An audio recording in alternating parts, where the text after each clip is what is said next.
friends, welcome to Balakavi channel. Thattai recipe எப்படி செய்யறது அப்படினா இந்த வீடியோல நான் ஷேர் பண்ணிருக்கேன். வாங்க. 2 கிலோ பச்சை அரிசி இன்னைக்கு நான் தட்டை செய்யறதுக்கு ஊற வைக்க போறேன். இந்த அரிசியை நல்லா கழுவி க்ளீன் பண்ணிக்கிட்டு இதை ஒரு 2 மணி நேரம் நல்லா தண்ணியில ஊற வச்சிடுறேன். இப்போ இது 2 மணி நேரம் நல்லா தண்ணியில ஊறிடுச்சு. இந்த ஊறின அரிசியை ஒரு வெள்ளை துணியில டேபிள் மேலே ஃபேனுக்கு கீழே நான் இதை காய போட்டுடுறேன். வெயில்ல காயக்கூடாது, ஃபேனுக்கு நேராக காஞ்சாலே போதும். இது ஃபுல்லாக ட்ரையாகவும் காயக்கூடாது. கையில் எடுத்தால் அந்த அரிசிகள் நம்ம கையில் ஒட்டுற அளவுக்கு ஈரப்பதம் இருக்கணும். இந்த மாதிரி பதத்துக்கு நான் இந்த அரிசியை காய விட்டு எடுத்துக்கிறேன். இது 2 கிலோ அப்படின்றதுனால நான் இதை ரைஸ் மில்லில் தான் இன்றைக்கி அரைச்சி எடுக்க போகிறேன். கொஞ்சம் குவான்டிட்டி குறைவான அளவு அப்படின்னா நம்ம அதை மிக்ஸி ஜார்லேயே அரைச்சி எடுத்துக்கலாம். இன்றைக்கி நான் ரைஸ் மில்லில் அரைச்சி எடுத்துகிட்டு வந்துடுறேன்.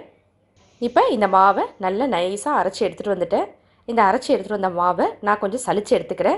நம்ம சலிச்சுக்கிட்டோம்னா நமக்கு தட்டை செய்யறதுக்கான ப்ரிப்பரேஷன் கரெக்டாக இருக்கும். ஒரு சில துகள்கள் இருக்கும், அதுக்காக நம்ம சலிச்சு எடுத்துக்கலாம். நல்லா சலிச்சு எடுத்துக்கிட்டேன். இந்த சலிச்ச மாவு நமக்கு இந்த ஈரப்பதத்தோடு அரைச்சதுனால கொஞ்சம் ஈரப்பதம் இருக்குது. அதனால் இதை ஒரு கடாயில் போட்டு வறுத்து எடுத்துக்கிறேன். இது எந்த அளவுக்கு வறுபடணும் அப்படின்றதையும் நான் காமிக்கிறேன். இதை மாதிரி நமக்கு கோலம் போடுற பதம் வர வரைக்கும் இந்த அரிசி மாவை நான் நல்லா வறுத்து எடுத்துக்கிறேன். நல்லா வறுபட்டுடுச்சு. இந்த வறுபட்ட மாவை இப்போ நான் தட்டைக்கு இதிலேருந்து ஒரு 1/4 கிலோ மட்டும் எடுத்து இன்றைக்கி நான் தட்டை செய்ய போகிறேன். இதுதான் நமக்கு பதப்படுத்தின பச்சரிசி மாவு அப்படின்னு அந்த காலத்தில் தட்டைக்காக ரெடி பண்ணுவாங்க. இப்படி நம்ம தட்டை ரெடி பண்ணி செய்யும்போது தட்டை ரெடி பண்ணதுக்கப்புறம் மறுநாளும் நமக்கு நல்ல சாஃப்ட்னஸாக கரகரப்பாக இருக்கும். நான் 2 கப் அளவு பதப்படுத்தின அரிசி மாவு பச்சரிசி மாவு எடுத்திருக்கேன். இதுக்கு தேவையான அளவு உப்பு சேர்த்துக்கிறேன். 1 ஸ்பூன் வறுத்த எள்ளு சேர்த்துக்கிறேன். 2 ஸ்பூன் வறுத்து சீல அரைச்சி பொடி பண்ணி எடுத்துக்கிட்ட உளுந்து மாவு 2 ஸ்பூன் சேர்த்துக்கிறேன். பெருங்காயம் சிறிதளவு சேர்த்துக்கிறேன். அதுக்கு தகுந்த மாதிரி சேர்த்துக்கலாம். நான் 1 டேபிள் ஸ்பூன் எடுத்துக்கிறேன். தண்ணியில் ஒரு 1/2 மணி நேரம் ஊற வச்சு எடுத்துக்கிட்ட கடலை பருப்பு. மாவு எல்லாத்தையும் நல்லா நான் மிக்ஸ் பண்ணிக்கிறேன்.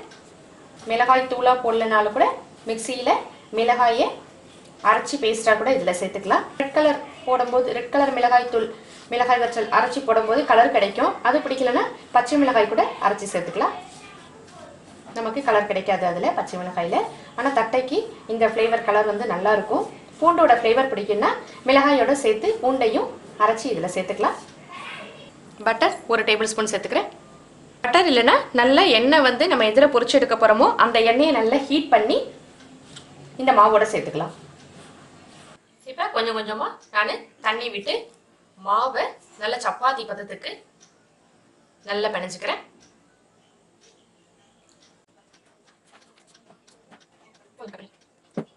மாவு எடுத்து இப்படி கையில் வச்சு இப்படி தட்டி பாருங்க. தட்டும் போது நமக்கு வீரல் இல்லாமல் இருக்கணும். அப்படி வீரல் இல்லாமல் இருந்துச்சுன்னா மாவு நம்ம கரெக்டாக பிணைஞ்சிருக்கோம்னு அர்த்தம்.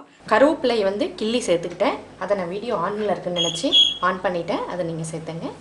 ஒரு பட்டர் பேப்பர் எடுத்துக்கிறேன். நான் பட்டர் பேப்பர் தான் இல்லை, ஒரு பால் கவர் இல்லை பாலித்தீன் கவர் இலை இது மாதிரி எது வேணாலும் எடுத்துக்கலாம். ஒரு இதே மாதிரியான உருண்டைகள், அதாவது சிறிய லெமன் சைஸ் அளவு உருண்டை போதும். அதுக்கு மேலே பெருசாக எடுத்தீங்கன்னா நமக்கு தட்டை மொத்தமாயிடும். அதனால இந்த சைஸ் போதும்.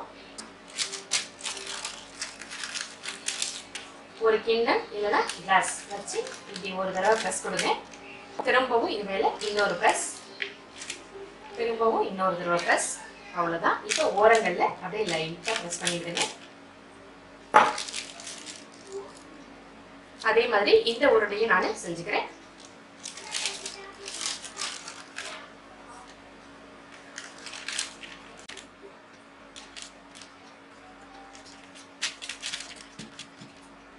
ஓரங்களையும் நான் அதே மாதிரி ஈவன் பண்ணிட்டேன்.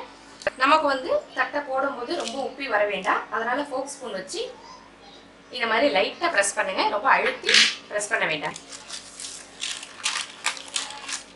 இப்போ நான் இதே மாதிரி எல்லா தட்டைகளையும் மாவையும் தட்டி எடுத்துட்டு இப்போ நான் எண்ணெய் சட்டியில் பொரிச்சு எடுத்துக்க போகிறேன். எண்ணெய் நல்லா ஹீட் பண்ணிட்டேன். ஹீட் பண்ணதுக்கப்புறம் மிதமான தீயில வச்சு இப்போ நான் பொரிச்சு எடுக்க போகிறேன். நீங்கள் இப்படி எண்ணெயில் வச்சிங்கன்னா போதும், அப்படியே சர்றதுன்னு வழுக்கிட்டு போகும் தட்டை. அப்படி கரெக்டாக பர்ஃபெக்டாக போச்சுன்னா நம்ம மாவு எல்லாமே கரெக்டாக வச்சுருக்கோன்னு அர்த்தம். எல்லா பதமும் கரெக்டாக இருக்குன்னு அர்த்தம். மிதமான ஹீட்டில் வச்சு தான் வேக வச்சு எடுக்கணும்.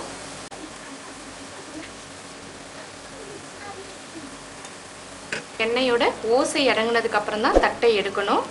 அப்போ தான் நமக்கு மறுநாள் வச்சுருந்து அந்த ஸ்நாக்ஸ் சாப்பிடும்போது நல்லா கரகரப்பாக இருக்கும். ஓசை அடங்காமல் எடுத்துட்டிங்கன்னா உங்களுக்கு கரகரப்பு தன்மை இருக்காது. இது ரொம்ப முக்கியமானது தட்டையில். அவ்வளோதான், நமக்கு எண்ணெயோட சலசலப்பு அடங்கிடுச்சு. நல்லா முறுமுறுன்னு சவுண்டு கேட்டு பாருங்க, கரகரப்பாக. இது மாதிரி நமக்கு நல்லா மொறுமொறுன்னு கரகரப்பாக சூப்பராக இருக்கணும். அப்போ தான் தட்டை வந்து நம்ம ஸ்டோர் பண்ணி வச்சுருந்து ஸ்நாக்ஸாக சாப்பிட முடியும். எப்போதுமே கடைகளில் இருக்கிற மாதிரியே இருக்கும். இந்த டேஸ்ட்டு ரொம்ப எல்லாருக்குமே பிடிச்சி போயிடும். கண்டிப்பாக நீங்கள் இதை ட்ரை பண்ணி பாருங்கள். ட்ரை பண்ணி பார்த்துட்டு உங்களோட கமெண்ட்ஸ் ஃபீட்பேக்ஸை என்கிட்ட ஷேர் பண்ணிங்க ஃப்ரெண்ட்ஸ். புதுசாக இந்த சேனலை பார்க்குறீங்கன்னா மறக்காமல் சப்ஸ்கிரைப் பண்ணிவிட்டு பக்கத்தில் உள்ள பெல் சிம்மில் ப்ரெஸ் பண்ணிங்க. நான் தினம் போகிற வீடியோஸ் எல்லாமே உங்களுக்கு நோட்டிஃபிகேஷனாக வரும் ஃப்ரெண்ட்ஸ். தேங்க்யூ ஃபார் வாட்சிங்.